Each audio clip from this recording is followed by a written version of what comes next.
상상지도 하지도 못한 재미있는 싸움이 시작됩니다. 지금부터. 박근혜가 싸워야 될 대상은 이재용 변호인단이지. 잘 생각해봐요. 삼성의 변호사들 빵빵한 건 누구나 다 알잖아. 법무팀. 그렇겠죠. 근데요. 이재용은 박근혜 강요에 의해서 여의 이야기를 했었거든. 그렇죠. 뇌물죄가 아니라 강요죄다. 그렇지. 응. 삼성 법무팀하고 유형아 같은 그 찌끄레기하고의 법률적으로 부딪히잖아요. 급이 안 맞잖아. 네. 그러니까 그런 측면에서는 삼성하고도 싸워야 되는 측면이 없잖아. 있는 거예요. 삼성은 무조건 강요에 의해서 줬다라고 해야 이제 이재용의 죄가 없어지는 거니까 그런 식으로 털려고 하겠죠.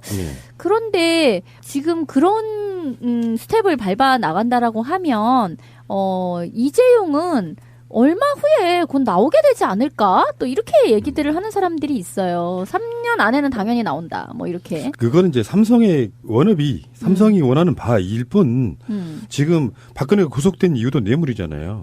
검찰은 뇌물을 끊임없이 성립시키려고 하겠지만 예를 들어서 강요가 있냐 없냐가 뇌물에 얹힐 가능성도 저는 있다고 봐요. 그러니까 처음에는 강요를 시작했으나 나중에 이득을 보기 위해서 뇌물을 주거니 받거니 했다 이렇게 가면 어쨌든 간에 양자가 대립하고 있을 때는 분명히 삼성과 박근혜 변호인단이 싸워야 되는 경우도 생기는 거고 심지어는요 이게 개인이기 때문에 최순실한테 뒤집어 씌우려면 박근혜 변호인단은 또 최순실 쪽하고도 싸워야 되는 측면이 있는 거예요. 근데 최순실 쪽에서는 계속 나는 박근혜랑 큰 관련이 없는데 자꾸만 박근혜와 엮어대는 수사를 하려고 한다라는 게 최순실의 주장이에요, 지금. 그래서 검찰 맞습니까? 막 하고 소리 질렀던 그 내용이, 나는 나대로 그냥 한 거라서 이 사람은 민간인이기 때문에 사실 그렇게 얘기를 해버리면은 최순실의 죄도 줄어들어요. 근데 그렇지 않고 이것이 박근혜와 공동 지갑에다가, 박근혜의 어떤 직접적인 오더에 의해 가지고 모든 것이 이루어졌다라고 하면 이게 이제 그 세트로 죄가 더 무거워지게 되는 거죠. 이 사이를 끊지 않고 이게 한 덩어리가 되게 되면. 근데 이제 그 부분을 최순실 입장에선 자기가 살기 위해서라도 그 대목을 계속 끊으려고 하고 있는 거거든요. 지금 보니까 이 서울구치소 드림팀 이 사람들이 이번 주 내내 재판이에요. 그래서 3일 날에는 안종범, 정호성도 나오고요. 4일 날은 박근혜가 지금 첫 검찰 조사를 받는 날이고 5일 날은 김종독, 정관주, 신동철, 정기양, 김영재, 김상만 6일 날은 김기춘, 조윤선, 김상률, 김소영 7일 날은 이재용, 김경숙, 이인성이고 그러니까 박근혜가 빨리 진도를 따라가야 됩니다. 근데 이제 저쪽에서는 안종범이라든지 정호성이라든지 이런 사람들은 박근혜의 죄를 인정하는 쪽이잖아요. 그러니까 시켜서 했다 이런 거잖아요. 근데 최순실 같은 경우는 이제 그 사이를 끊으려고 주장을 하고 있는 것이고 그래서 대질 신문을 안종범이나 정호성에게 이제 박근혜를 같이 대질 신문을 시켜버리면은 이쪽에서는 다 네가 시켜서 했다는 건데? 예, 라는 쪽으로 해가지고, 박근혜의 어떤 혐의점 같은 것을 다 인정할 수밖에 없게끔 그렇게 만들겠다고 하네요. 이재용도 그렇고, 박근혜도 그렇고, 뇌물은 피해 가야 되는데, 뇌물이 이제 가장 형량이 크니까요. 피해 가야 되는데, 그 과정에서. 최소 10년이잖아. 네. 뇌물이 이제 적용이 되면 박근혜는 10년간은 못 나오는 금액으로만 거예요. 따지면 무기예요. 그렇죠. 금액으로만 따지면 1억 뭐 이상 뭐 이렇게 기준이 있는데. 너무 구찌가 커. 그러니까 요거는 뭐 어떻게든지 싸게 빼려고 노력을 하겠지만, 박근혜가 구속된 이유가 또 뇌물이기 때문에 그렇죠. 이게 굉장한 법률적 공방이 좀 있을 거라고 생각이 들고 자 어쨌든 박근혜 씨는 지금 기타 공범들의 진도를 빨리 따라가시기 위해서 빨리 조사를 받아야 되는데 나머지는 다 재판받고 있는데 이제 검찰 조사 시작한다는 게 참 휴일날 2일날 친박단체들이요 탄기국 뭐 국민저항본부라고 또 지들끼리 부르는데 참 봉화마을에서 집회를 했어요. 맞아요. 변희재가. 나 그거 이해가 됩니까? 걔네들은 논리는 그거예요. 뇌물죄로 우리 각하를 구치소에 넣었으니까 노무현 대통령이 그 수사받던 거를 해라. 계속해라. 계속해라. 이어서 해라. 그러는 건데 정말 이해 안 되는 부분이 있어요. 대한민국 경찰 정말 이해 안 되는 게 이 봉화는요. 올해 초에 그 정부에서 발표했잖아요. 국립묘지에 준하는 예우로 해주겠다. 봉화를. 그랬었는데 거기에서 집회 신고를 받아준 것 자체가 저는 이해가 좀 안 돼요. 그러면 국립묘지 정문 앞에서 집회 시위 신고를 해도 받아줄 건가? 대한민국 경찰이. 저는 그런 생각이 들거든요. 이 친구들은 양아치들인 게 그렇게 따지면은 자기들 시위를요. 검찰청에 가서 해야지. 그렇지 맞아. 검찰청 가서 해야 되는 거네. 그거 그러니까 맞네. 주체가 검찰이어야 되는 거잖아. 다시 그 사건으로 한번 돌아가 볼까요? 수사를 해라 말아라를 결정할 수 있는 건 경찰인데 그걸 왜 봉화마을에 가서 해?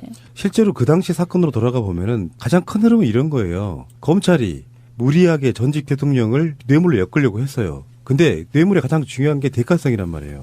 그렇죠. 근데 대가성이 하나도 없었어. 그래서 검찰은 뇌물죄를 성립시키기가 불가능했던 상황에서 마구잡이로 이제 말도 안 되는 정보를 흘리기 시작해요. 예. 그러면서 노무현 대통령이 완전히 모욕당한 상태로 돌아가신 거거든요. 인격살인을 한 거죠. 논두렁 시기 같은 거 있지도 않았는데 그런 게 다 검찰발로 나온 거였단 말이에요. 그러니까 가장 중요한 대가성에 대한 입증을 못한 상태로 지금 노무현 대통령 돌아가시고 나니까 사건이 그냥 묻히고 오히려 노무현 대통령도 어떤 명예를 나는 뇌물 받은 게 아니야라는 항변을 죽음으로 하신 걸 수도 있거든요. 근데 거기에 대해서 검찰이 입증을 못한 상태로 끝난 사건인데 이거를 지금 홍준표도 그렇게 모욕을 했지 않습니까? 뭐 뇌물 받은 뭐 즉그 대장이 뭐 이렇게 표현하면서. 근데 그런 방식으로 가서 사실은 뇌물이 아니라는 기라는 증명도 못했고 정황적으로도 대가성을 입증을 못했잖아요. 그러면 뇌물의 조건은 뭐냐면 돈이나 등등을 주고 거기에 대가를 받는 거잖아요. 권력자한테. 그렇죠. 근데 그 대가라는 게 그 사건은 이런 거예요. 오랜 동지인 노무현 대통령에게 기업하는 친구가 너 정치자금 신경 쓰지 말고 정치해야 하고 그냥 후원을 해줬단 말이에요. 근데 그 사람한테는 참여정부 내내 어떤 특혜를 받지 않았습니다. 거기까지가 팩트야. 그러니까 뇌물일 수가 없는 거예요.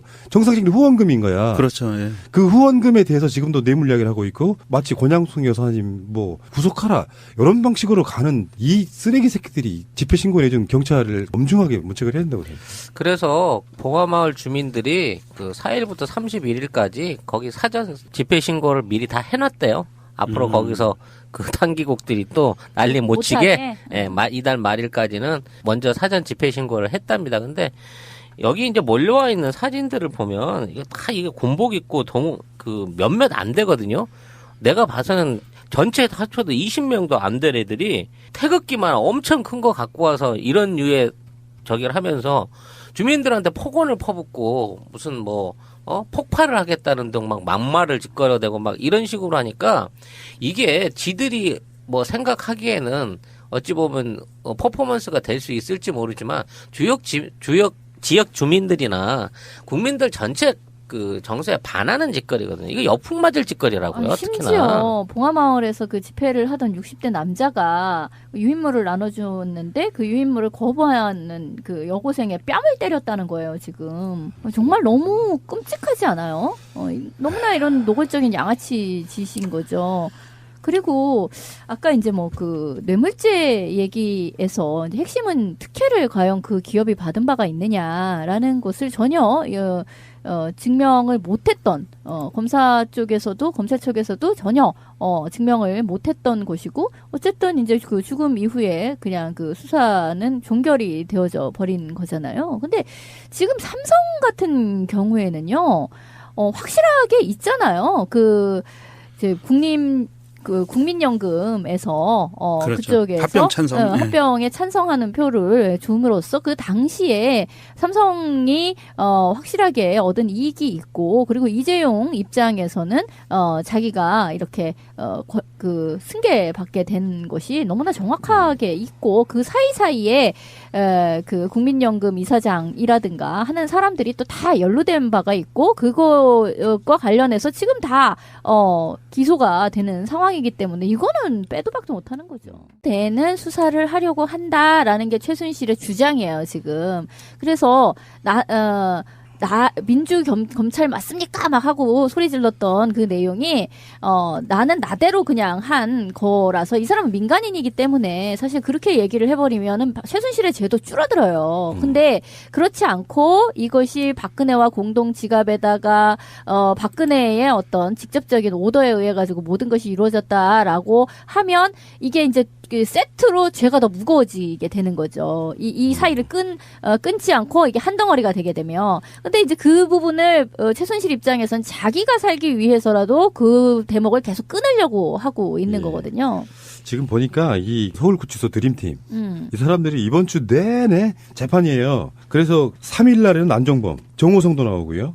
4일 날은 박근혜가 지금 첫 검찰 조사를 받는 날이고 5일 날은 김종독, 정관주, 신동철, 정기양, 김영재, 김상만 6일 날은 김기춘, 조윤선, 김상률, 김서영 7일 날은 이재용, 김경숙, 이인성이고 그러니까 박근혜가 빨리 진도를 따라가야 됩니다. 근데 이제 저쪽에서는 안종범이라든지 정호성이라든지 이런 사람들은 박근혜의 죄를 인정하는 쪽이잖아요. 그러니까 시켜서 했다 이런 거잖아요. 근데 최순실 같은 경우는 이제 그 사이를 끊으려고 주장을 하고 있는 것이고, 그래서 대질신문을 안종범이나 정호성에게 이제 박근혜를 같이 지혜하고 그냥 후원을 해줬단 말이에요. 근데 그 사람한테는 참여정부 내내 어떤 특혜를 받지 않았습니다. 거기까지가 팩트야. 그러니까 뇌물일 수가 없는 거예요. 정상적인 후원금인 거야. 그렇죠. 예. 그 후원금에 대해서 지금도 뇌물 이야기를 하고 있고, 마치 권양숙 여사님 뭐 구속하라 이런 방식으로 가는 이 쓰레기 새끼들이 집회 신고 내준 경찰을 엄중하게 문책을 해야 된다고 생각해요. 그래서 봉화마을 주민들이 그 4일부터 31일까지 거기 사전 집회 신고를 미리 다 해놨대요. 앞으로 거기서 그 탄기국들이 또 난리 못 치게, 예, 이달 말일까지는 먼저 사전 집회 신고를 했답니다. 근데 여기 이제 몰려와 있는 사진들을 보면 이거 다 이게 군복 입고 그 몇몇 안 되거든요. 내가 봐서는 전체 합쳐도 20명도 안 될 애들이 태극기만 엄청 큰 거 갖고 와서 이런 류의 저기를 하면서 주민들한테 폭언을 퍼붓고 무슨 뭐 폭발을 하겠다는 등 막 막말을 짓거려대고 막 이런 식으로 하니까 이게 지들이 뭐 생각하기에는 어찌 보면 퍼포먼스가 될 수 있을지 모르지만 지역 주민들이나 국민들 전체 그 정서에 반하는 짓거리거든요. 이거 역풍 맞을 짓거리라고요. 심지어 특히나. 봉화마을에서 그 집회를 하던 60대 남자가 유인물을 나눠줬는데 그 유인물을 거부하는 그 여고생의 뺨을 때렸다는 거예요. 지금 정말 너무 끔찍하지 않아요? 너무나 이런 노골적인 양아치 짓인 거죠. 대한민국 경찰이 저는 그런 생각이 들거든요. 이 친구들 양아치들인 게, 그렇게 따지면은 자기들 시위를요 검찰청에 가서 해야지. 그렇지, 맞아. 검찰청 가서 해야 되는 거네. 그거 맞네. 주체가 검찰이어야 되는 거잖아. 다시 그 사건으로 한번 돌아가 볼까요? 수사를 해라 말아라를 그 결정할 수 있는 건 경찰인데 그걸 왜 봉화마을에 가서 해?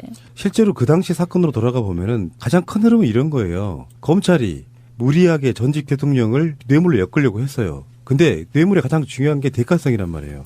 그렇죠. 근데 대가성이 하나도 없었어. 그래서 검찰은 뇌물죄를 성립시키기가 불가능했던 상황에서 마구잡이로 이제 말도 안 되는 정보를 언론 흘리기 플레이를. 시작해요. 예.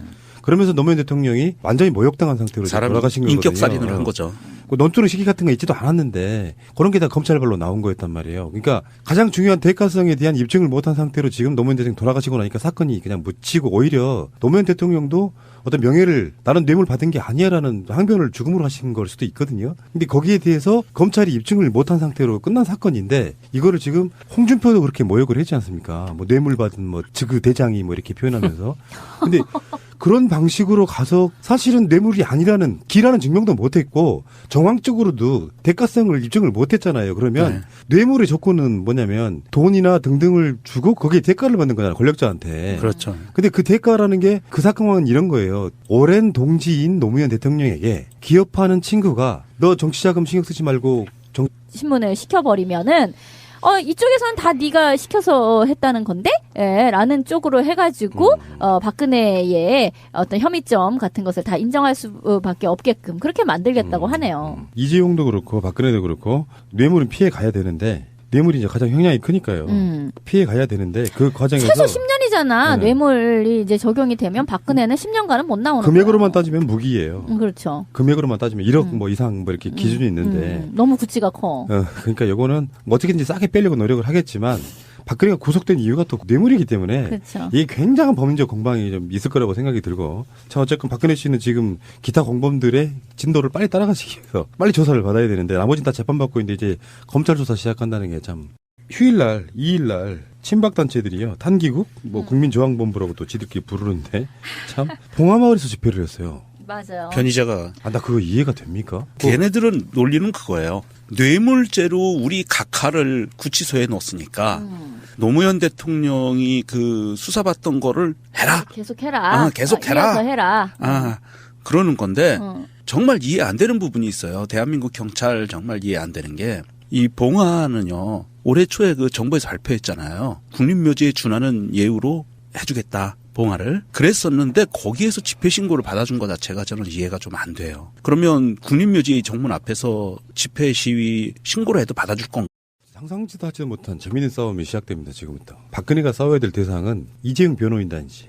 잘 생각해봐요. 삼성의 변호사들 빵빵한 건 누구나 다 알잖아. 법무팀. 그렇겠죠. 근데요, 이재용은 박근혜 강요에 의해서 여이야기를 했었거든. 그렇죠. 뇌물죄가 아니라 강요죄다. 그렇지. 응. 삼성 법무팀하고 유영아 같은 그 찌끄레기하고의 법률적으로 부딪히잖아요. 급이 안 맞잖아. 네. 그러니까 그런 측면에서는 삼성하고도 싸워야 되는 측면이 없잖아 있는 거예요. 삼성은 무조건 강요에 의해서 줬다라고 해야 이제 이재용의 죄가 없어지는 거니까 그런 식으로 털려고 하겠죠. 그런데 지금 그런 스텝을 밟아 나간다라고 하면 이재용은 얼마 후에 곧 나오게 되지 않을까? 또 이렇게 얘기들을 하는 사람들이 있어요. 3년 안에는 당연히 나온다. 뭐 이렇게. 그거는 이제 삼성의 워너비, 삼성이 원하는 바일 뿐 지금 박근혜가 구속된 이유도 뇌물이잖아요.